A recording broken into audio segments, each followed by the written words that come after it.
following announcement has been paid for by the New World Order. So, you know, like when they get them in the sleeper hold and it's like, yeah, they start pumping their fist and they get to their feet slowly. Yeah, the little rally. Yeah, the rally. So the crowd was chanting, Martel sucks. And Martel used that to rally. Yeah, at one point it's like, are we going to do this all night? And Heenan said, not if you leave.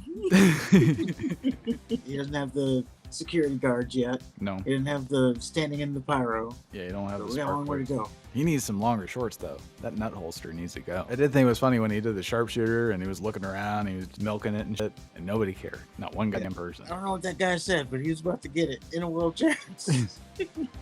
They were building him up as the most dangerous wrestler in professional wrestling. And I was like, well, he's about to show it right there. That fan was about to get Rick starts fighting back, which was funny because Scott's like, oh shit, I didn't think about this part. He's not so bad. I fought him in my nightmare and I won. Well, that brings us to our Wrestling Rewind. And this week is Superbrawl 8. And it's all about that Hogan Sting rematch. And they show a slideshow of the two confronting each other to lead up to the match. Never mention Hart striking a WCW official, then fucking Hogan out of the title, or the fast count that never happened. They just said a wrong needed to be righted. And then they also showed a picture of Savage and Hogan talking for a split second, and we're supposed to ascertain that Savage and Hogan are having issues. And we are in San Francisco, California. Mike Tenay, Tony Schiavone, and Bobby the Brain Heenan are on commentary. Schiavone says Hollywood Hogan and Sting are squaring off for the title, but shit is really popping off between Hogan and Savage. And Savage is in the building because he's facing Luger in a no DQ match later. Tenay says tonight is going to be an answer to a lot of questions for WCW and NWO. Who will assume power with the World Heavyweight title? And what role is Savage going to play in all this? Schiavone gives us our first mention of Thunder, and he says Savage and Luger were caught talking in the parking lot, and the NWO didn't like that very much, and I guess they jumped them. And then Heenan says, we don't know what they were talking about or for how long, but Hogan really needs the World Heavyweight title more than Sting does. Our first match is Booker T versus Rick Martel for the WCW Television Championship, and the winner of this match faces Saturn later. And I guess this was the same night. Yes, same night. And I guess this was originally supposed to be Saturn versus Booker T, but Martel had to go ahead and win the title. Before the match, there was a virgin in the crowd. He stuck both middle fingers in the camera. I bet he's sucking dicks for quarters today. And it starts with Martel wanting to shake hands. Booker doesn't want any of that. He slaps Martel's hand away. And then Martel tries to get the jump on Booker when he was not looking. And Booker just kicks Martel's ass and sends him out of the ring. And the flock arrive ringside and sit with the fans. Martel gets back in the ring and he makes a valiant effort, but he can't figure Booker out. And Booker gets a lot of offense. Martel will start to get ahead of steam, and Booker just cuts him off with a spin kick or a clothesline.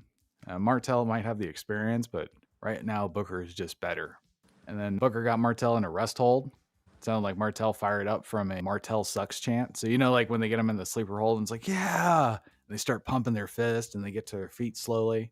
Yeah, the little rally. Yeah, the rally. So the crowd was chanting, Martel sucks. And Martel used that to rally to his feet. It was kind of funny. So then Martel manages to back body drop Booker T out of the ring. And that creates an opening. And then he beats Booker out of the ring, starts working on his back. When they get back in the ring, Martel tried his damnedest not to let Booker get back to his feet. And eventually Booker decides he's done taking offense, starts fighting back. They do the spin-a-rooney at the same time Martel gets to his feet thing again, which is just puzzling to me. Martel hit Booker with a monster power slam and a spine buster.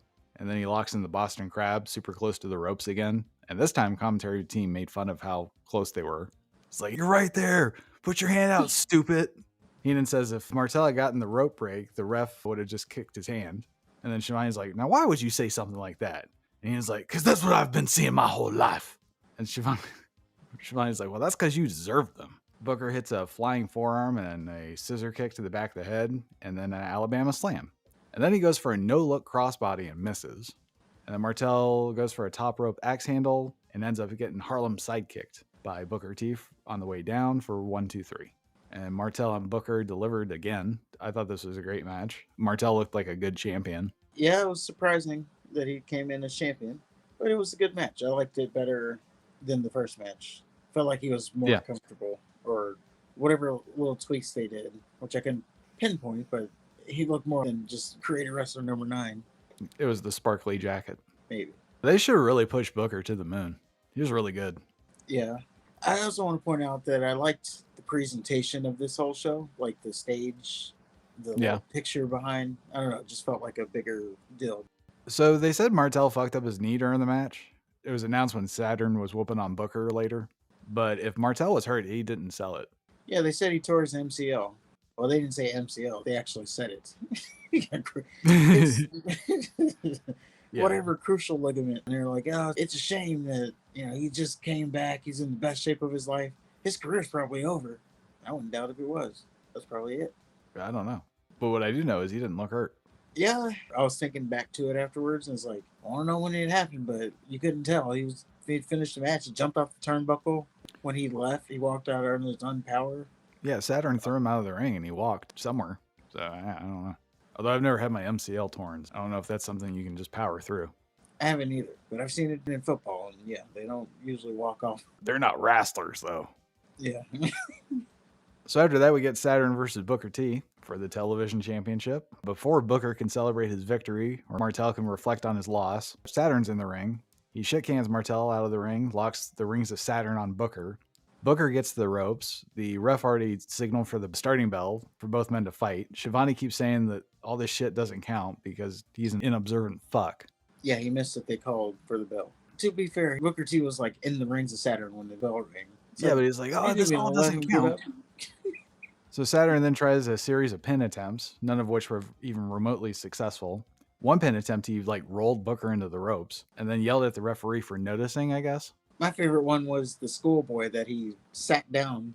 If you can picture it, he sat down on his ass and then schoolboyed Booker T over him, or the back body slide spot. The backslide? Yeah. Yeah, I like that. It was like the most awkward. Saturn goes to what he knows best, kicking a man while he's down. So he does. Chokes Booker with his own shirt. Booker gets a quick pin on Saturn, and Saturn only takes Booker out of the ring to kick his ass. He picks Booker up, just drops his big ass on the guardrail. Saturn starts taunting Booker, and then Booker hits the world's strongest slam on Saturn, just out of nowhere. And it might be the opening he needs, but it's not, because Saturn knocks him back out of the ring. And then Saturn does a crossbody to the outside, then hits a Vader bomb from the apron, which looked like it hurt Saturn more than Booker T. Mm-hmm. They get back to the ring. Booker hits a flying forearm, starts making a comeback. He goes for a drop kick or something on Saturn from the corner and completely misses. And then Saturn sits Booker up on the top rope, hits a belly to back suplex. Saturn keeps fucking pinning Booker when one of them is underneath the rope, and it's fucking annoying. It's like, slow your ass down, dude. Saturn goes for a superplex. Booker blocks it, sends Saturn face first into the mat. He hits a perfect missile drop kick from the top rope, hits a spin kick, then tries to hit a clothesline. Saturn blocks it, hits a T-bone suplex. Saturn hits a couple more suplexes, then a lion salt. At this point, both men can barely get to their feet, which is saying something because it all started with Booker on the mat and Saturn just beating his ass. So Saturn goes back on offense. Booker tries another no-look crossbody and misses again, which he should probably just stop doing that. Booker starts to make another comeback. They do a double crossbody. Saturn hits a power slam. Booker hits a spine buster. Then he hits a scissor kick, a sidewalk slam. He goes for a Harlem hangover and misses. Saturn goes back to being a suplex machine, but can't put Booker away. Then Booker gets free of Saturn. He hits a Harlem sidekick, 1, 2, 3. I thought the first match, the Rick Martel match, was better. You know what? Now that I'm thinking about it, I think this match was better. They were both really good. Yeah, and they told a great story. The first match, they told the story of you got to put your opponent away as fast as possible. But now here they are, like 15 minutes in, and so Booker T's exhausted, and then he gets immediately attacked. Saturn's trying to put him away. Can't do it. Heart of a champion, if you will. My only critique is Saturn kind of looked like a bitch for kicking Booker's ass for almost 10 minutes and losing. Yeah, that's fair. And they're really trying to get that Harlem sidekick over. Well, it's much better than the hangover. You think the Harlem sidekick is better than the Harlem hangover? Yeah. I disagree. I don't like how, I don't know. Maybe I take that back. I'm surprised that the flock just watched Saturn lose, too. Yeah, they didn't really do anything. They just sat there all night. I liked how the crowd started heckling when Saturn lost. Ironically, they were all in NWO shirts, too. Yeah. It was a very pro-NWO crowd. Yep. Well, we go to the back to see what's up with the internet. And it's Chris Jericho. He's being interviewed by Tony the Tiger and I think it was Mark Madden. Jericho says he's taking Juventud Guerrero's mask, regardless of whether or not we want to see his face. And then he says he's still going to be Cruiserweight champion. Then we get La Parka versus Disco Inferno. Apparently this is an actual feud, and it's over dancing. Who's the better dancer? La Parka comes out playing a chair like a guitar, then threatens a fan with it. Disco gets in the ring. La Parka tries to clobber him with the chair while he's dancing. Then he just straight up throws the chair at Disco, and we're off. Who didn't move. Or he tried to, but he didn't get out of the way. He kind of just flinched. Yeah. So La Parka gets most of the offense. They trade power slams. La Parka mocks Disco's dancing, of course.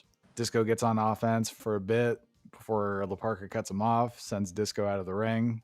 Then he hits some twirling figure skater thing to the outside on Disco. La Parka beats Disco outside of the ring. Then they get back inside. La Parka misses a splash. That gives Disco an opening. They go back to the floor. Disco kicks La Parka's ass. La Parka catches Disco getting back in the ring, then starts kicking the shit out of him. Disco gets a few licks in, but La Parka's undeterred. He just keeps beating Disco down. And then La Parka tries the same dropkick Booker did earlier on the corner and just misses, just like Booker did. So Disco starts to build a head of steam until La Parka kicks him in the face. It's a horrible looking kick. Disco ends up going out of the ring again. La Parka hits a suicide dive. Tenay called it a tope suicida. Shivani busts a nut because Tenay is so smart at wrestling. You know, in America, they call it the suicide dive, but that's how they say it in Mexico. And Shivani's like, ooh, Tenay, what a word. And then Heenan asks if it came with chips and salsa. And Shivani thanks Heenan for adding nothing to that exchange. I gotta say, the commentary was kind of on point. Yeah. I mean, the Brain and Shivani were really going at it hard. It had nothing to do with anything, but it was funny. Yeah. At one point, it's like, are we going to do this all night? And Heenan said, not if you leave. So Disco and La Parka go back and forth some more. Disco hits an awesome looking swinging neck breaker. Then he has La Parka in the corner. Ref tries to break it up, but gets an errant elbow from Disco. La Parka hits Disco from behind while he's distracted with the ref. La Parka slams Disco on the chair and sits him on it.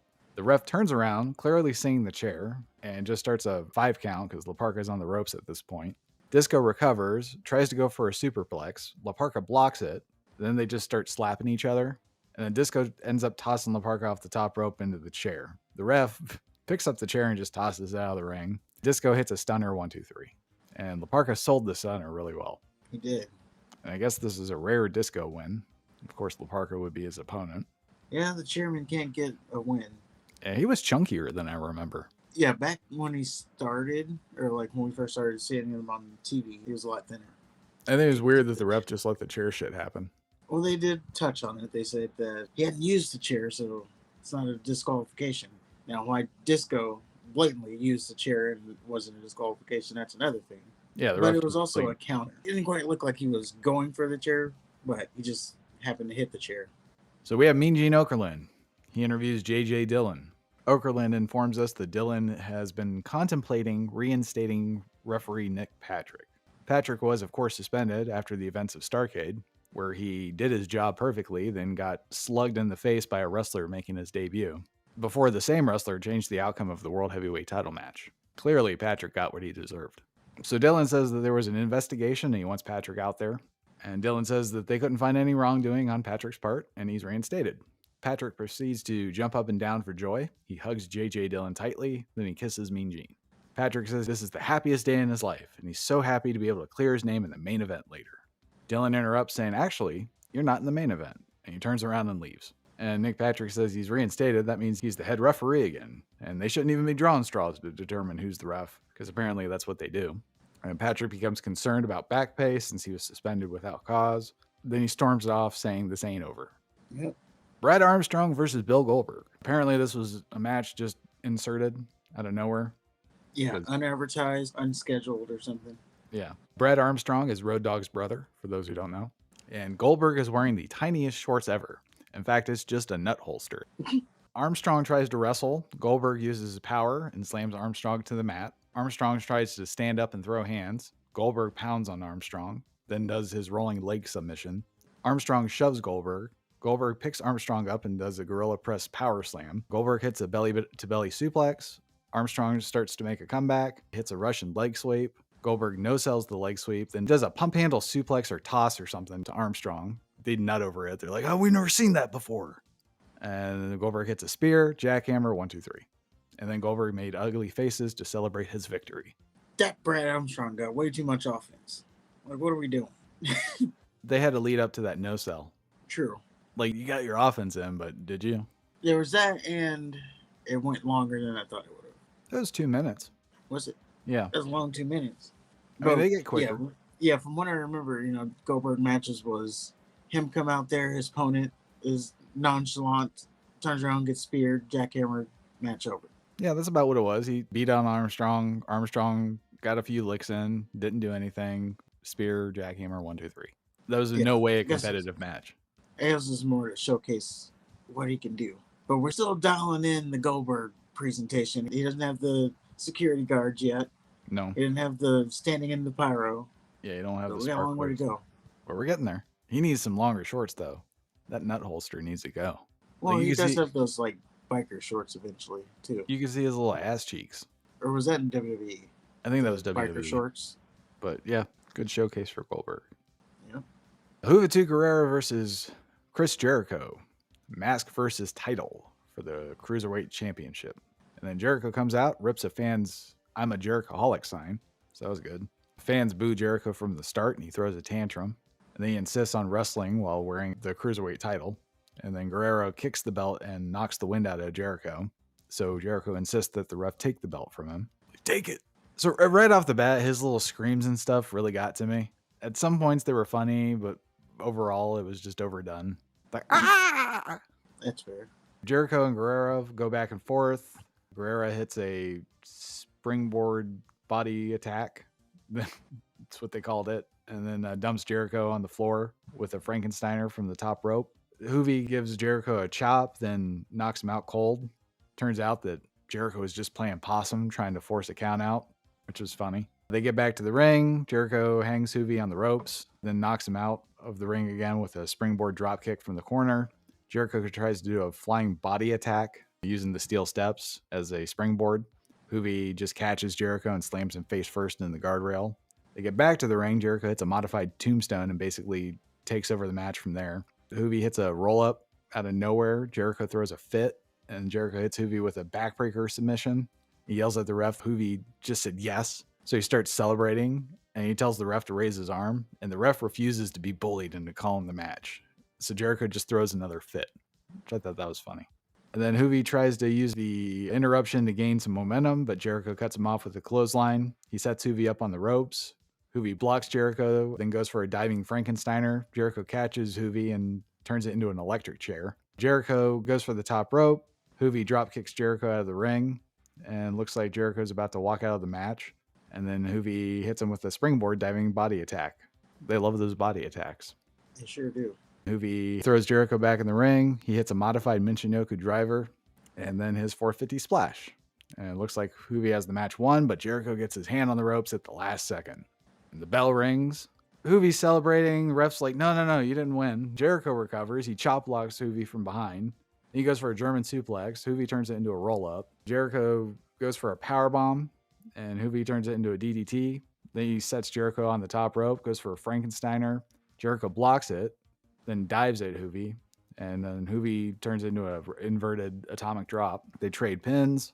Hoovy hits a springboard Frankensteiner from the top rope. Then Jericho hits a reverse suplex, which I would like me a good reverse suplex. Yeah, it's a good move. Jericho misses a lion salt. Hoovy goes for a body scissor thing. Jericho catches Hoovy and goes for a lion tamer. Hoovy rolls Jericho up for a near fall. Then he goes for a Frankensteiner again. This time Jericho catches him, sinks in the lion tamer, right in the middle of the ring, bent like a fucking pretzel. Hoovy's forced to submit. So after the match, Jericho asks for a microphone. Jericho says he did it. Thanks all the Jerichoholics. He's still the champion. Hoovy tries to leave during Jericho's speech. Jericho says, hey, take the mask off, bro. Heenan said it'd be hilarious if it was Okerlund under Hoovy's mask, which it would be hilarious. As Hoovy starts taking off his mask, Jericho calls him a quasi-juice, tells the fans with weak hearts and stomachs to leave now because Hoovy's about to take his mask off. And Hoovy slowly starts to take it off. Jericho gets impatient, rips it away, and Hoovy's face is revealed, and he looked really sad. And that was it. Yeah. That was a good match. I think Jericho works pretty well with luchas. Yeah, he is a Uh, cruiserweight. Now, because of the WWE doing the dubbed music, because they're playing Jericho's "Break the Walls Down" theme, I think that affected the mask unveil because there was no crowd reaction, or maybe there just wasn't a crowd reaction to it. Maybe they didn't care. No, they were booing him pretty hard. I mean, like the reaction to seeing Hoovy. Yeah, they probably didn't give a shit. Where were And they? San Francisco? I don't know. This starts the chain of wrestlers getting unmasked. Like, take the damn mask off. I think they all take their mask off eventually. Yeah, the only one I think that kept his mask was La Parca. No, he takes it off. He does? Yeah. Oh, yeah, he looks... Okay, yeah. I guess Eric Bischoff didn't like Lucha. I guess Lucha not. history. So we go back to the internet position. Never mind, Mongo's music plays instead. Mongo McMichael's facing the British Bulldog. And both men charge at each other with snot bubbles. Mongo hits a tilt-a-whirl slam, takes over the match. He misses a leg drop. Bulldog overdramatically locks in a sharpshooter. Crowd didn't give two shits about that. Mongo rakes Bulldog's eyes, starts kicking his ass, tosses Bulldog out of the ring, starts beating his ass on the floor. He tries to club Bulldog against the ring post, and Bulldog sidesteps it, and Mongo fucks his hand up. Bulldog starts to work on Mongo's hand, slamming it against all sorts of shit. And then Mongo tries to go for a 3-point stance, can't because of his fucked up hand, so he starts using his other hand, chop blocks Bulldog a couple times, calls for the tombstone, but he can't lift Bulldog up because his hand failed him. So Bulldog gets Mongo in a reverse armbar. Ref calls the match off. They make a point to say Mongo never tapped or said I quit. And after the match, Mongo snatches the ref, says, I didn't quit. And he shoves him with his good hand. And then Mongo stomps away all pissed off. I didn't know what I was expecting from this match. I knew it was going to be like a two bulls, but it seemed like it ended kind of quick. Like there was nothing to it. I was confused as to why the Bulldog was using submissions. I don't recall the Bulldog being a submission expert. Yeah, he's all about the power. But I did think it was funny when he did the sharpshooter and he was looking around, he was selling it and milking it and shit, and nobody cared. Not one goddamn person. Yep. Chris Benoit versus DDP's next. It's for the U.S. title. Benoit and DDP teamed up together to fight the Flock. Now they have to fight each other. And no mention on what happened with Dean Malenko saving Benoit. So it starts off with two men slapping hands as a sign of respect. Then they just go at each other. They trade arm bars. DDP hits Benoit with a leg sweep and tries to catch him with a quick pin. They lock up again. This time Benoit hits a monster arm drag. DDP lays into Benoit and then hits a gut buster. Then he goes for a suplex. Then Benoit fights out and hangs DDP on the top rope. Benoit goes for a suplex. DDP blocks it. And Benoit goes for the crossface. DDP fights the ropes. They do a test of strength. Somehow Benoit turns that into a pin. Then they trade shots some more. DDP hits a belly to back suplex, then goes for a diamond cutter. Benoit escapes to the floor. Benoit gets back to the ring. DDP gets in his face. They both start talking shit. Then they slap each other and trade punches. DDP takes Benoit down. They roll around on the mat while wailing on each other. They trade pin attempts. DDP hits Benoit with a modified German suplex. And Benoit drop kicks DDP in the knee. That halts his momentum completely. And Benoit puts the boots to DDP, locks in $1 million dream. DDP starts fighting to his feet. He hits Benoit with the jawbreaker. Benoit puts the boots to DDP again. DDP pops up, starts raining fists on Benoit in the corner. And then Benoit catches DDP with a suplex, locks in the $1 million dream again. DDP fights out. Benoit goes for a sleeper hold, and DDP turns it into a belly to back suplex. Benoit flips back and lands on his feet, locks in the sleeper hold. DDP looks like he's going for a sidewalk slam, and then Benoit flips all the way over out of the ring. The crowd gasps. And then Benoit, he just pops up and starts climbing the ropes like nothing happened. Like, I'm okay. Yeah, I don't know if that was a part of the story. I don't know. So then he gets crotched on the top turnbuckle by DDP. DDP hits a superplex. They both get back to their feet at the same time and trade some more punches. DDP hits a discus clothesline. And Benoit shoves DDP out of the ring. He pops back up on the apron, climbs the top rope, hits Benoit with a top rope clothesline. And then he goes for a suplex. Benoit hits a crippler crossface. And then DDP get to the ropes right away. Benoit starts working on DDP in the corner. And he ends up reversing an Irish whip. Then hits Benoit with a belly-to-belly suplex. Benoit hits his rolling German suplexes. And then tries to hit an arm drag. DDP counters with a DDT. And then he goes for a diamond cutter. Benoit counters with a backslide attempt. And DDP ended up flipping Benoit like over his back. So he's facing him. He gets a diamond cutter 1, 2, 3. I thought this was an A+ match. Yeah, I liked what they did. And I liked the finish. The diamond cutter out of nowhere. He gets really creative with this stuff. Yeah, definitely working on it. And this is the old DDP that we recognize. Yes. I would think. Although I don't remember the black tape. Okay. Always I thought that was only me. It's white tape. The bandages. Maybe we'll get around to that. But yeah, the denim jeans. He had the white tape the last pay-per-view. So DDP celebrates with the fans in the stands after the match. During the Savage Luger match, Lodi's in the crowd with a sign that reads, "Benoit, we knew you'd lose." And I thought that was funny on a lot of levels. The Giant. So it started off with Shivani saying that maybe we'll hear from the Giant for the first time since Nash dropped him on his head. Later, Shivani says we'll definitely hear from the Giant. Now, Shivani says that we're not hearing from the Giant due to flight issues. We're going to hear from him tomorrow on Nitro. So now you would think that they would know goddamn well that the Giant's plane wasn't going to arrive on time, because that's the excuse that they made. Like his connecting flights didn't happen or something. Yeah, they got to figure that out, though. They didn't figure it out before the show started? They made it seem like he was currently en route to the show. And then they found out his flight wasn't going to connect. He wasn't en route to the show. He wasn't even there. He wasn't even on the right plane. I know what I'm saying. Is they made it sound like he was on his way. Like you would be driving at that point if you're... I don't know. Yeah. JJ also confirmed that the powerbomb was outlawed, and then they played a Giant video package that ended with Nash dropping him on his head. Now, the stream I was watching, it said rock music, and then there was absolutely no music, so I assume it was royaltied. It's literally just a replay of him getting dropped on his head. Yeah. So Randy Savage versus Lex Luger. No disqualification. Earlier, the commentary team questioned whether or not Luger could get Savage in the torture rack. Keenan said that Savage would allow his back to break before submitting. So they think we're all fucking morons. Like we haven't seen them wrestle 100 times. Well, Luger was hurt this time. Yeah, but come on. Especially the part where Savage will allow his back to break. He submits like immediately. And it's not just him, everybody does. Yeah. So Savage walks out. A fan gives Savage the finger. Savage makes the NWO finger sign to him. The fan beams at Savage and wanting to do the NWO finger kiss. Savage then blows that fan off. So the fan goes back to giving Savage the finger. I laughed. Luger comes out stealing DDP's taped rib gimmick. Savage starts hot. Luger tries a gorilla press slam and he can't. Savage starts kicking Luger's ribs, then dumps him on the floor. He kicks Luger's ass on the floor, targeting the ribs. He throws Luger back in the ring. Commentary says Savage isn't focused on Luger while he's thoroughly kicking Luger's ass. Savage just isn't focused on Luger right now. He's distracted. He's got other things on his mind. And Savage is taking care of Luger. Yeah. And they did that every time he like walked away a little bit. Yeah. See, he's focused on something else. Savage is still going after the ribs. He stops to spit on Luger at one point. Then he throws Luger on the floor again, whoops his ass. He throws Luger in the crowd, starts beating him up there. Now, this was funny because Tenay was like, oh, yeah, vintage Savage, just fight him anywhere, all over the place. And all they did was go on the other side of the railing and then back. I was expecting at some point that they were going to fight and get the flock involved, but they never did.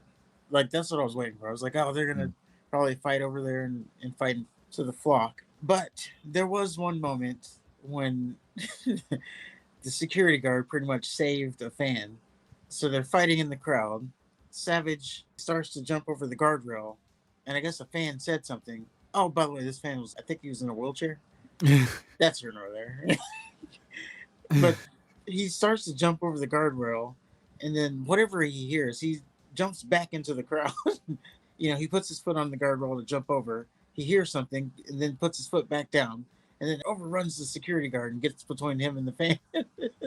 Yeah, I saw that. So, yeah, I don't know what that guy said, but he was about to get it in a wheelchair.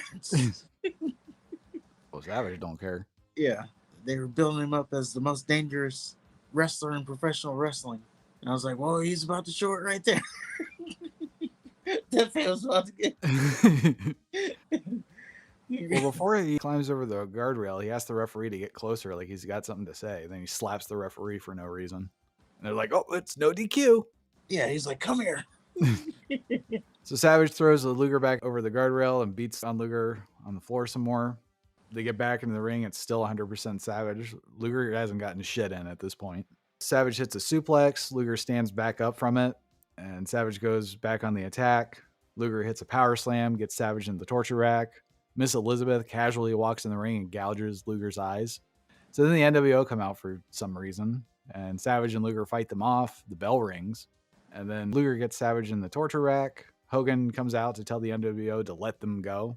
The bell rings again. Then Hogan starts pointing at Savage, saying, "You're not family. I'm glad you got beat, you piece of trash." And then the rest of the NWO point and talk shit to Savage. And Luger's declared the winner through all this. And yeah, can we please not see Randy Savage and Luger face each other ever? You didn't like it? I liked it. This was probably the best one out of all of them, but god damn it, how many times do we need to see Savage and Luger? Yeah, it has happened a lot, but I don't know. I liked it. It was nice because it wasn't just Savage getting his ass whooped. Yeah. Now, it definitely was a weird ending with the bell ringing and a no DQ match. I thought they called the match until they announced that Luger had won via submission. I was like, what? No, I heard the bell. Yeah, they ended up When ringing the- it twice. Yeah, when the NWO came out, they definitely rang the bell. Mm-hmm. And then, yeah, they rang it twice. And then on the replay, they showed that Savage tapped out to the torture rack. So outside of that, I enjoyed it. Yeah, I mean, it wasn't horrible. It's just redundant. Yeah, that's fair. It's like Nightmare on Elm Street 5. It might be the best one in the series, but you're still seeing Freddy murder a whole bunch of Elm Street brats. I mean, in that case, you know what you're getting into. Ditto with Savage and Luger. Yeah. Outsiders versus the Steiner Brothers for the WCW Tag Team Championship. Outsiders come out with Dusty, and we learn that Scott Steiner's showboating and one-man show antics almost destroyed the Steiner Brothers. But now they're on the same page, and they're better and more unified than ever. Nothing can stop these inseparable brothers. So Scott Hall grabs a microphone, does the survey, NWO won by a landslide. Shivani says that just means that there's more knuckleheads in the crowd as usual. Steiners come out with 2 sets of tag belts. Outsiders made their own belts and lost those to the Steiners too, which was funny. So Rick and Scott Hall start. Rick proceeds to beat Hall's monkey ass from one side of the ring to the other. Suplexes, the 10 punches. Nash tries to help. He gets some of Hall's ass whooping, and he gets dumped out of the ring. Steiners do their pose. Scott Steiner ends up clobbing Rick Steiner with a double axe handle. Then he does a double underhook powerbomb. DiBiase's beside himself, and he gets decked by Scott Steiner. And Dusty throws DiBiase in the ring post. Scott Steiner, Hall, and Nash all do the NWO finger kiss thing over Rick's fallen body. Scott tells the Outsiders that the belts are theirs. Hall tries to pin Rick, and Rick kicks out. Outsiders double team Rick in the corner. Rick starts fighting back, which was funny because Scott's like, "Oh shit, I didn't think about this part." Yeah, when you commit the turn, it's like, Yeah. oh shit. So yeah, that was kind of great. So Nash ends up clubbing Rick in the back of the head. Hall almost gets Rick up in the Razor's Edge, puts him down, takes a deep breath, hits Rick with Razor's Edge. 1, 2, 3. Scott Steiner hands the Outsiders the tag belts, then assaults the referee for no reason. And then Steiner leaves with the NWO. And they really played it up. Oh, he turned on his brother. I've never seen a set of brothers so close in my life. They got to him. Now, I have a question. Does Rick and Scott have a match in turn? I don't ever remember them having a match off of this. Yeah, they had a match. They do? I want to say Scott won because that would be WCW logic, but I can't say for certain. Okay. But yes, Big Papa Pump is here. So there's an uncensored ad. It's really fucking obnoxious. Like, I don't want to watch the pay-per-view now because of it. That's fair. And then we get Sting versus Hollywood Hogan for the WCW Heavyweight Championship. Buffer said 2 arch enemies will face each other in a rematch the world has been waiting for. And I didn't catch anything special for Hogan's entrance, but for Sting, he said, now making his entrance to the ring, wearing all black, he is professional wrestling's man of mystery, an enigmatic superstar who marches to a different drummer. Tonight, he steps in the ring to face his ultimate enemy. He is the master of the Scorpion Deathlock. He is the man recognized as the People's Champion. And Sting just rushes to the ring. Hogan starts beating the shit out of him with the weightlifting belt. Ladies and gentlemen, here's the man known as Sting. And then Buffer gets his ass out of Dodge. Yeah. If you were just listening, you wouldn't know that this guy was hustling for his life because Those Sting was running fucking- into the ring. That was actually really impressive now that I think about it. Because if it was me, I'd be like, oh shit. Yeah, You know me breathing. he was holding strong. When they showed him, he's like, Mhm. "This is Sting," and he's jumping off the air. Yeah, it's great. It's like, I'm gonna finish my shit, man. So Hogan beats the shit out of Sting with the belt, then lands in a series of punches. Then he starts blatantly strangling Sting. He chokes Sting with his own coat, sends him out of the ring, beats his ass all over the floor. They get back in the ring, do a test of strength. Hogan then just beats the fuck out of Sting for a long ass time. Hogan hits a couple elbow drops, and Sting gets back to his feet, starts to fire up on Hogan. Sting hits an offensive flurry, grabs Hogan's belt, starts whipping him with it. Hogan tries to run away. Sting gives chase and drags him back to the ring. They fight in the crowd for a bit. Stinger goes for a stinger splash, misses on the guardrail. Hogan uses a chair on Sting. They get back to the ring. It's all Hogan until Sting reverses an Irish whip to the corner. Sting hits a stinger splash, locks in the sharpshooter. Hogan grabs the rope to break the hold. Sting points at Hogan, yelling. Then the referee starts yelling at Hogan. Then he kicks Hogan's hand off the rope, then starts berating Hogan for not letting go of the rope. Call back to the earlier. Then the ref gets sandwiched by a stinger splash. Hogan decks Sting and hits a leg drop just as the replacement referee comes out. It happens to be Nick Patrick. Patrick kicks the first referee out of the ring when I started laughing. He just casually just Shoves him with the foot. Yeah. Yeah. It was great. Yeah, he starts officiating. Hogan starts wailing on Sting. Patrick restrains Hogan. Hogan gets pissed. Patrick threatens to disqualify Hogan if he touches him. And I'm like, since when the fucking DQs count now? So Hogan still gets the majority of the offense, cutting Sting off every time he tries to mount a comeback. Suddenly, Sting decides he's had enough, starts gaining a second win. He nails Hogan with a scorpion death drop. Hogan kicked Patrick in the dick just as he was falling down. NWO come out. Sting single-handedly fights them off. And then Savage comes out of nowhere, hits Hogan with something, and Sting makes the cover 1, 2, 3. Spray can. Oh, was it? Yeah. And he put it in Hogan's pocket? No, he laid it there right next to Hogan. That's where Sting got it from. Oh. Okay, so he hits Hogan with his spray can. Okay, out of nowhere. Yeah, Sting makes the cover 1, 2, 3. Patrick valiantly made the count with one arm, which I thought was great. I love Nick. On his back, too. Yeah. He's great. He's so over dramatic, but God, I love him. He's wrestling. Yeah. I still think his count's a little nonchalant, but Yeah, that's his only flaw, but at least he's consistent with it. yeah, like earlier when he was like, "You can clock my count." Yeah. Like, how old school is that? Yeah. Sting celebrates with his new title. He spray paints WCW on Hogan, then leaves. And yeah, Hogan got fucked again. That biased officiating. He sure did. Yeah, I never want to see Hogan versus Sting ever. It's gonna happen again, though. I'm sure. I just don't want to see it. This is 2 in a row, and Yeah, this is their big money match. and I think it's disappointed twice. I like though how when Hogan was choking Sting, and he said, "He's not so bad. I fought him in my nightmare and I won." That amongst other things he was saying. This guy ain't nothing. But yeah, funny one was like him saying he fought him in his nightmare. That is a good line. That's something you'd hear some UFC fighters say. Well, usually you would hear him say, "I had a dream about it, not a nightmare." Well, that was Superbrawl 8. WCW Uncensored is our next WCW pay-per-view, obviously. Eddie Guerrero versus Booker T is on the card for the TV title. And we also have Lex Luger versus Scott Steiner. And maybe Big Papa Pump. We'll have to wait and see.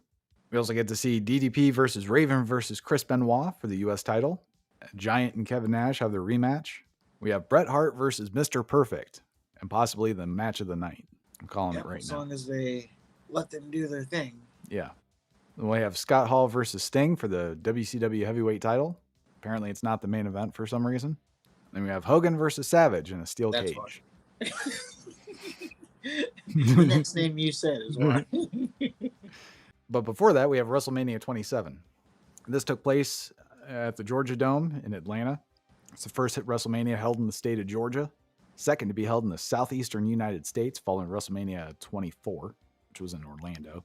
And it's the final WrestleMania held during the first brand extension. It was the final event to be promoted under the full name of World Wrestling Entertainment. As immediately following this event, the company strictly began referring to itself by the WWE abbreviation.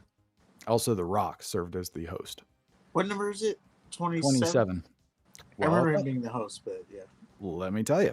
The card consisted of 8 matches, including 3 main events. Final match of the Raw brand was the Miz facing John Cena. He was trying to retain the WWE Championship. I believe that's the main event. The SmackDown main event was Alberto Del Rio versus Edge for the World Heavyweight Championship. This would be Edge's final match until 2020. And then we have Undertaker versus Triple H in a no-holds-barred match. And Undertaker's trying to extend his WrestleMania undefeated streak to 19-0. There's also a match with Snooki that you're going to have to tell us about. There's also Michael Cole versus Jerry the King Lawler. I don't know which one's worse. You know what? I don't either. And I thought that Vicky Guerrero thing was bad from last WrestleMania. No, it gets worse. Man, Jersey Shore really got big if they made it to WrestleMania. Snooki, I'm sure Jay Wow's going to be there. Mike. The Situation. Sitch, yeah. Ronnie. I know Snooki and I believe JWoww was there. I don't know. I don't care. JWoww was in TNA. She was? Yeah. I think her husband is a wrestler. I think it's either her husband or Snooki's husband. One of them is a wrestler. But yeah, that's all I got for the retro. Get your Gym 10 laundry ready for next week's WrestleMania. And on that note, score 1 for the good guys.